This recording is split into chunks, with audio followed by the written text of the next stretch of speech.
This one right here is a dandy to me. I mean, it really holds a special place in my stone-cold, wretched heart. If you guys are regular viewers of my channel, then I'm sure you've heard an awful lot about the rumors that Appalachia is allegedly haunted, and it's like the Bermuda Triangle of the East Coast. You take one step in those woods, jump across the holler, and now you're in you're probably in some guy's backyard, and you're probably stepping in cow manure at that point, to be honest with you. I'm just being real. If anything, I sure as hell am aware of these rumors because half of my family is from that area of North Carolina. Whoop-de-fucking-do. Now, here's where my overly opinionated ass has to come in and spoil all the fun. I know, I'm sorry, okay? I've been up to the Burnsville and Asheville area of North Carolina to visit family before, right? And I'll tell you this much, guys. The only scary thing about that area are the fucking roads. I can remember this vividly. My dad, I remember he was driving us down this road that was literally on the side of a mountain. It was on the side of a cliff. On one side, you got trees, nothing but bush, and on the other side, it's a straight shot down into the abyss. You go off that road, you're fucking dead, okay? And the whole time he's driving, he's glancing over his left shoulder out the window. He's like, oh, look at that, kids. Isn't that nice? Oh, look at that mountain over there. You see that? And I'm in the back seat the whole time doing this. Fucking drive! Oh, look at the fucking road! Anyways, the analog horror we're going to be talking about today takes place in Appalachia, conveniently enough. So that's fun. Before getting into this series, if you guys want to watch it for yourselves, I highly suggest you do so, first and foremost, before watching my analysis on it. But please do so with headphones, okay? Because throughout this whole series, there's a lot of EAS signals that are played sporadically, and you just watch it with headphones. It can cause some fuck shit to happen, apparently, if you play those sounds out loud. Don't fuck around and find out, okay?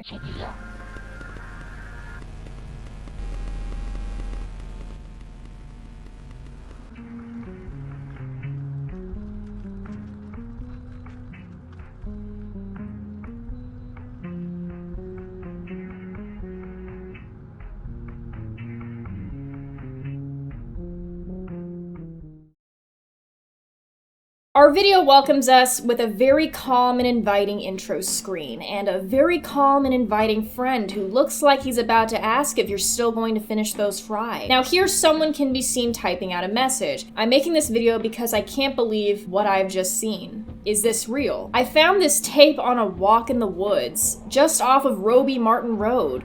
Off topic, but if that ain't the most North Carolina sounding street name I've ever heard, well then I don't know what is. The footage begins, but not without a warning from the FBI, advising us to destroy the tape immediately upon finding it, and that any copies made would result in a $20,000 fine and a minimum prison sentence of 10 years. Well, it's about time someone finally arrested me for all my crimes against humanity, so I guess we're gonna watch the tape anyway. Exhibit A, Stanley's photo. Exhibit B, David's photo. Exhibit C, unknown photo. I swear to God, with these analog horrors, there's always an unknown photo equivalent. And you guys know what I'm talking about too. Like, unknown anomaly, unknown entity, unknown intruder. It's literally a cornerstone to having an analog horror these days. My God. Exhibit D, Destiny's photo. Now, what do all of these pictures have in common? Well, let's find out. Stanley's photo, presumed to be captured by Stanley Green, depicts a humanoid entity with fungal-like features.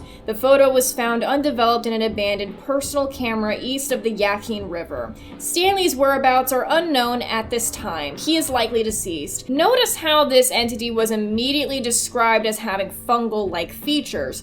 This information will be very important to understanding what's going on here. David's photo, presumed to be captured by David McClure on a nearby trail camera, depicts another humanoid entity with fungal-like features. After a distressing 911 call was placed by David, the local authorities responded to his report of a stranger lurking near his home.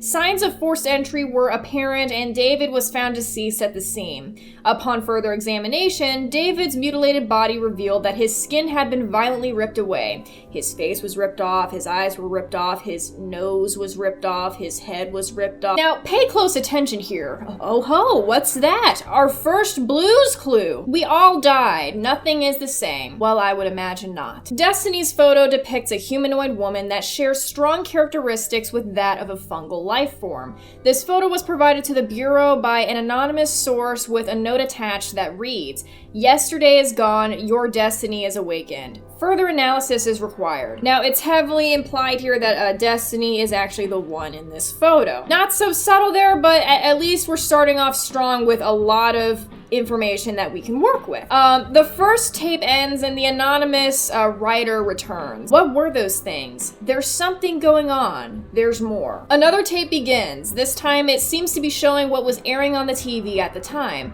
You know, we got classics like America's Funniest Home Videos, the Super Mario Bros. Super Show, DuckTales, Family Matters, and Who is in Your Bedroom? Who is it? Well, I don't know, but I'll tell you what, ever since I first moved in, that 37-year-old Comcast employee still won't leave my attic. Nothing to fear, the weather forecast is here. Oh no, wait, no, that's not right. Okay, now he's becoming self-aware. Oh god, ew. Now here is when the stove gets hot, my friends, alright? This is when the tea kettle starts to boil. An EAS sound plays, issuing a warning to those in the foothills region of North Carolina that evil entities are lurking in the forest and sending disturbing broadcasts to local televisions. Residents are advised to unplug their TVs and remain indoors until 6:30 p.m. And of course, if anyone tries breaking into your home, remain armed, but we all know that is a nicer way of saying you're fucked. Oh, have you seen this man? Well, I have now. Thanks. That's a face only a mother can love, and I think you guys already know what I'm going to say here.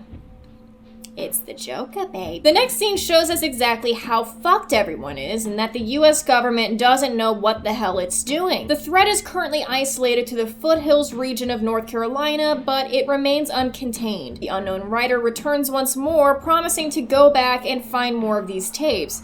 Of course, yeah, because everyone asked, right? Everyone asked for you to be a fucking hero. Okay. In the description, we get a very similarly worded sentence, only it's not from the same person that put these tapes together. It's from the person uploading them to YouTube. This VHS tape holds a significant secret. There are so many questions, so many unanswered questions. What were those things? Who made this tape? What does any of it mean? I will find more. I have to find more. Before we get straight into the second tape, though, I want to take a moment here to essentially gather up the main takeaways from this episode. Without getting too deep into it yet, I think it's pretty safe to assume that what's going on is largely related to a widespread fungal infection of sorts, and that it's turning people into these deformed monsters somehow. You know, think zombie apocalypse, but mushroom. I also find it very interesting how, similar to the original person that found these tapes, the person uploading them to YouTube seems to be showing a strikingly similar sense of curiosity, if not obsession. I have a feeling we'll soon see just how cyclical this whole thing is. The second entry to the series starts off really cheerful, and then right in the middle of it, they just smack us in the face with this boo-hoo-ass bullshit. Oh, what? You heard? Oh, you stubbed your little toe? Oh, what are you gonna do? Are you gonna cry about it? Are you gonna piss? I found the second tape. The tape plays out and it shows a couple of people in the car driving out to the woods. The cameraman instructs the other person in the car to stay behind and that he's going to find it. Find what? I don't know, probably his will to live at this point. The footage temporarily cuts out and the cameraman returns with a tape labeled 2. He seems distraught, almost as if he saw something out there, and the second person in the car seems equally confused. The cameraman can be heard saying, predictably, there's someone out there. The footage continues to cut in and out, and suddenly something unseen jumps in front of the car, causing them both to crash.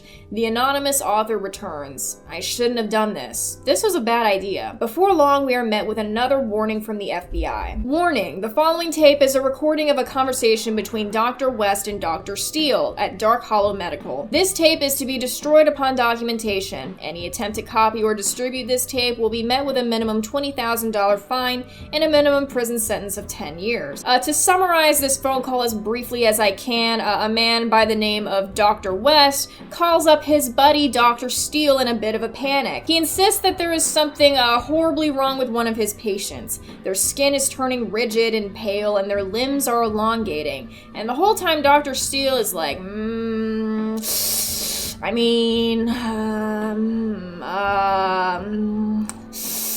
sure about that?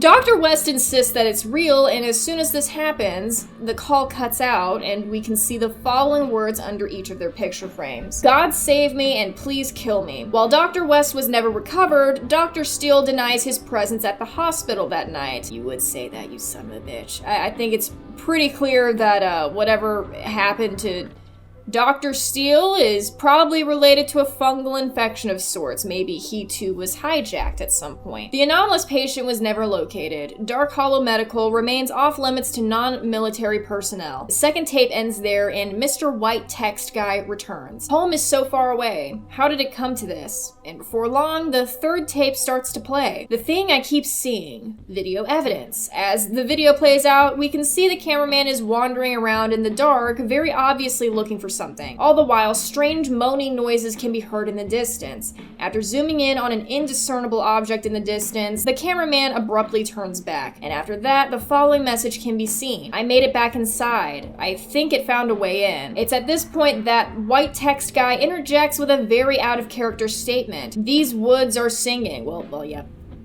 That's another one for the books. God fucking damn it. The next tape that plays is a training tape. Identification and classification. Pay attention. Trust me, I won't. This tape essentially shows us what a normal human looks like compared to a fungal human. I'm not gonna lie, I don't think it takes a rocket scientist to put two and two together. I mean, one looks like a person, and the other one looks like he's going to buy a fine automobile from Harry. No time to process that though, because there's an incoming transmission from the US government. All unauthorized personnel leave immediately, and the fact that they would put this in the middle of a training tape is very delightful, very fun, and convenient. Learning time over now, time for a forest watch. Yes, go on, watch him. Watch the fungal man, don't blink. That's all the time he needs. Now, the bottom right corner of the footage specifies that this type of fungus is referred to as a mime for whatever reason. And then the footage cuts out and the mime walks away. White Text Guy appears again. God, when will he ever shut the fuck up? She drove away. She thinks that's me. Yeah. He's dead. I fucking called it. He's dead, guys. Fuck, shit. Don't worry, though. Help is on the way. The US government has a plan to put our fungal friends back in their place, and that plan is none other than Operation Spore Torture. Mission objectives: infiltrate guarded cave site, retrieve specimen samples, eliminate any perceived threats, set off timed explosive, head to evacuation site. And in case that didn't drive the point home, we even get a little slideshow for the visual learners at home. Mission fail. If you find this, I'll miss you. A little fungus friend reaches through the screen to touch us here, and I can only assume that this is the White Text Guy, or rather what he turned into. On the next screen, we get a little recap on what we've learned so far. What do we know? Cave stumbled upon by Appalachian natives. John Dula becomes infected. I don't know who that is. That name was never mentioned at any point in this series, but okay. Outbreak occurs at Dark Hollow Medical. Telepathic, anomalous behavior is observed. Dozens of fungal-like entities. Sightings reported. I can barely read this shit, my god. Strange transmissions via television and radio. FBI sends in failing force to eliminate entities. FBI sets up arcades as fronts to monitor electrical disturbances. That's another migraine for the books. Thank you. Thank you very much. The last tape is out here. It is all I have left. An ad for Marco's Arcade plays mid-sentence, and then we finally get White Text Guy's last words. We're waiting for you to find it. All right, let's take a breath and hail with me, everyone.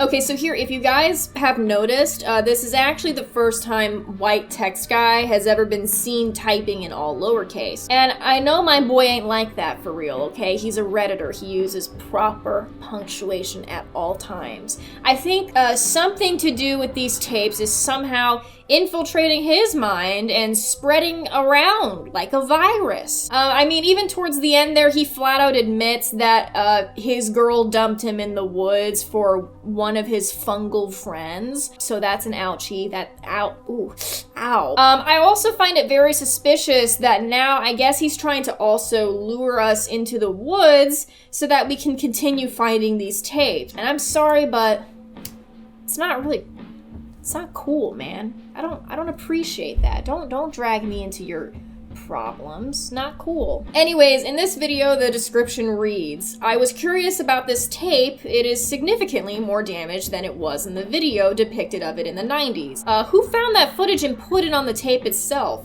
This VHS tape is pretty cursed. I decided to upload the video completely unedited this time for authenticity's sake. Why would you edit it the first time? What the fuck is... Okay. There were mentions that a third tape is out there, and possibly the final one. This makes me question something, though. Is someone watching me? I decided to do some digging, and I found this snippet from a local newspaper from the mid-90s, and it follows. The incident unfolded on a seemingly ordinary evening when a vehicle careened off the road and into the dense woods bordering Roby Martin Road. The impact was forceful enough to raise concerns about the occupants' well-being. However, upon arriving at the scene, first responders were greeted with a perplexing scene. An empty car, damaged but devoid of any human presence. The Patterson Times, 1995. What happened to the man in the video, or the woman for that matter? There has to be someone behind all of this. Who could it be? This is a conspiracy of the ages, or for the ages.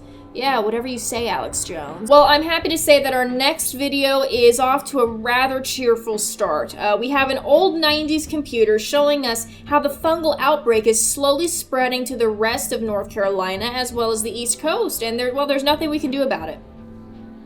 Common North Carolina W. Anyways, identity crisis time! Who do you think you are? I don't know! Oh, we held out for so long. It's all gone now. We tried so hard. We lost everything. It was taken from us. Anyways, these coordinates show up on the screen here, and I'm assuming these are going to be the locations of some of the missing tapes. I am not at all encouraging that anyone without proper hiking experience goes out to the middle of the North Carolina wilderness, so please don't interpret this as me doing so. But just in case Turtle Man is watching this shit, I'm just going to say that most of them are in the middle of the woods near a couple of random creeks. Some of them have actually some really creepy ass pictures associated with them on Google Maps. Like what the hell is this?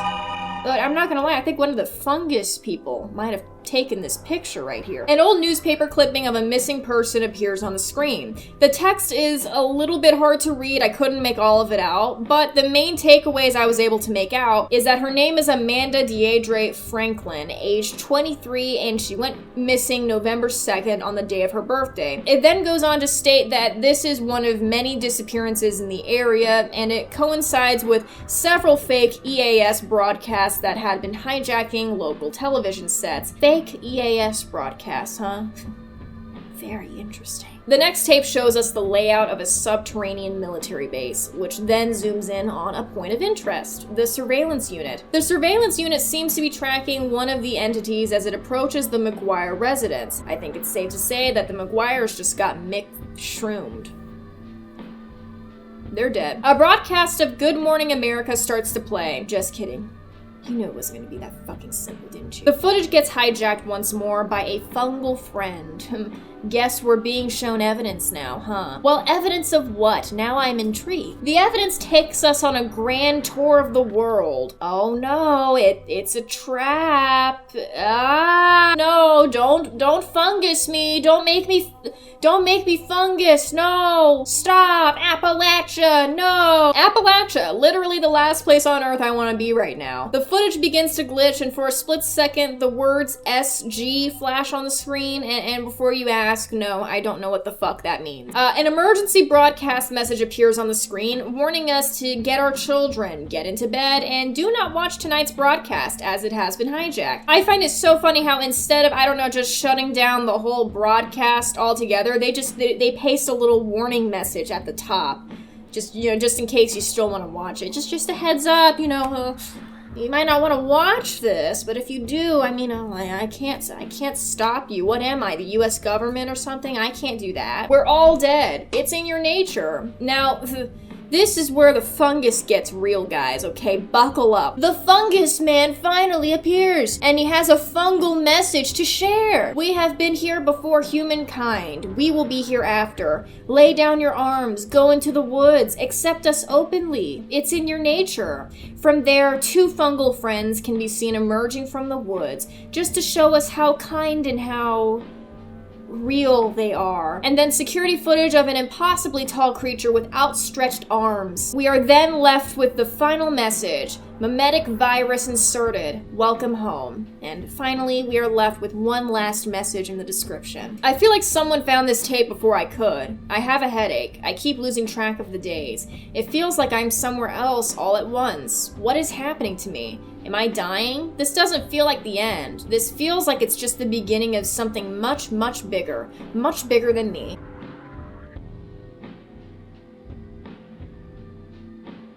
Now, given the subject matter of this video, I think we first need to establish how fungi work and, well, operate in real life. And based on some of the things that I have seen in this series, I believe that the fungal infection at play here is actually based on a few different kinds in real life. Number 1, Ophiocordyceps unilateralis. According to the NPR.org, it infects insects such as ants or spiders. Like other parasites, cordyceps drains its host completely of nutrients before filling its body with spores that will let the fungus reproduce. One interesting thing to take note of with this fungus is that it can actually directly influence and control the bug's behavior, essentially turning them into a living zombie. It's fungal mind control at its finest. And then number 2, split gills or any other fungus capable of mycelial communication. Now this part is probably the creepiest of them all, which is why I can definitely see how it ended up in an analog horror somehow. According to this article by The Guardian, various species of fungi communicate with each other with specific electrical patterns that are frighteningly similar to human speech. Out of all these fungi, split gills does it the most often. So overall, I think it's pretty clear where this analog horror gets its inspiration from, and it gets an A++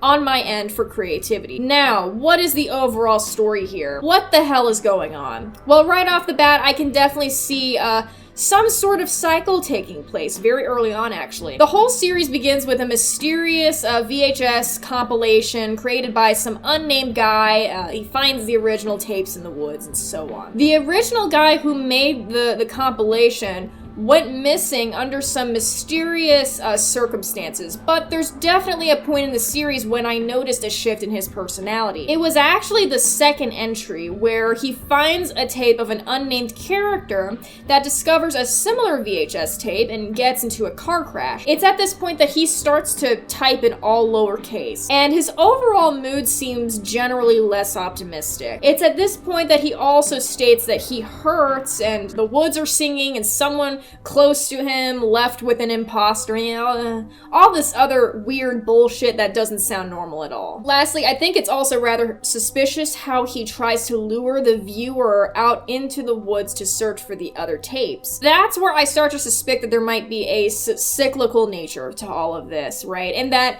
this unnamed narrator is already infected by the spores, and in being infected, he's trying to go infect someone else. Another dead giveaway to me is the fact that the narrator finds a VHS tape of another guy in a car with another tape labeled number 2. I truly believe that this footage came from another earlier victim who got trapped in the cycle, and now he roams the woods with all of his other forest friends. How delightful. It's also implied heavily throughout the series that the fungus is able to spread its spores by hijacking TV broadcasts and VHS tapes, which could be how it's been able to infect so many people. This is what made me think that the creator might have taken some inspiration from our good friend Splitgills and the other one that I can't pronounce off the top of my head. It's also clear that the fungus's influence has spread to the person uploading the tapes to YouTube. In the description of the very last video, they describe losing track of days and feeling like they're somewhere else all at once. And the fact that whatever is infiltrating these tapes seems to be trying to lure them into the woods certainly doesn't make matters any easier, does it? With that said, however, I think it's entirely possible that the remnants of these people who were turned into mushroom zombies very well could still be alive somehow, which in all honesty is way more grotesque than the possibility of them all being dead.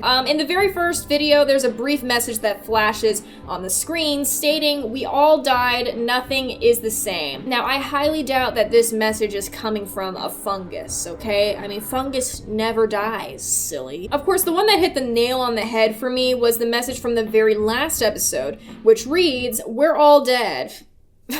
Again, right on the nose with that one. Now, some of the things I really liked about this series are the editing and the cinematography and the VHS effects. All of that seemed very believable and very well put together, at least in my opinion, and I honestly have no complaints because I sincerely doubt that I would be able to do the same. One little area of critique for me would be the framing of the story, right? I'm not sure if this is too much of a nitpick on my part, and correct me if I'm wrong, but the fact that this story takes place in Appalachia doesn't really feel relevant to what's going on at all here. This whole thing could have taken place in Houston, Texas, and honestly, it would have had the exact same vibe. So that detail kind of feels like it was added in at the last minute, just as a buzzword to make things seem creepier or something. But to me, this doesn't strike me as an Appalachian analog horror at all, rather a fungal analog horror, and there's nothing wrong with that. I just thought I'd put that out there. One other thing, too, would be the writing of the story to a certain extent. Apart from the extremely creative idea of incorporating an intelligent mycelial network into an analog horror, the writing for the most part is pretty basic, at least for now. A lot of the things that happen in the story are admittedly very predictable, such as the white text guy finding a bunch of mysterious tapes in the woods, and then some guy finding his compilation footage and uploading it to YouTube, and the whole time he's just like, guys, I think there's something fishy going on. Guys, you're gonna want to see this. Not gonna lie, guys, I think this goes way deeper than I ever expected. Again, it's really early in the series though, so that could be too abrupt of an assumption on my end. And I know the second part is still in the works as well, so we will see how it all pans out. As always, please go check out the creator and subscribe to their channel, and as always, I'll catch you in the next one.